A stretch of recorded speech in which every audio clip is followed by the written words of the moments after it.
কিছু ব্যথা আছে যেগুলো বলতে হয়, বললে কিছুটা স্বস্তি পাওয়া যায়।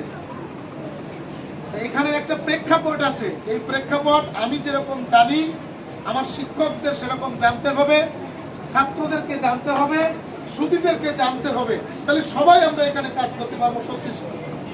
নাহলে যদি শুধু আব্দুল্লাহ স্যার জানে তাহলে হবে না।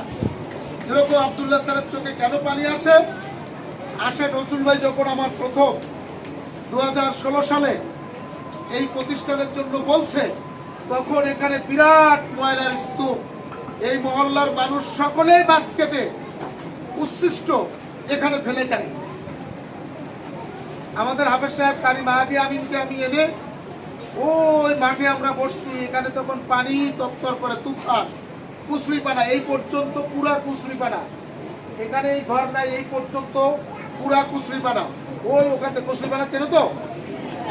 এখানে মাটি ভরাট করার পরে, এখানে মাদ্রাসা হওয়ার পরে শত শত কোরআনের ফুল এখানে আছে, কোরআনের বাগিচা এখানে হয়েছে, মানুষের সিজদার জায়গা হয়েছে, সকলেই জোরে বলি আলহামদুলিল্লাহ।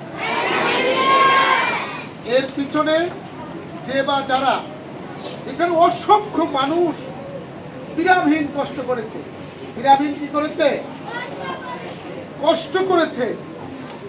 সেই কষ্টটা কোনো আর্টিফিশিয়াল কষ্ট না, শারীরিক কষ্ট, মানসিক কষ্ট, আর্থিক কষ্ট, টেনশন, প্রেশার, বেইজ্জতি, এতগুলোর সমন্বয় আল্লাহ কবুল করেছে আলহামদুলিল্লাহ।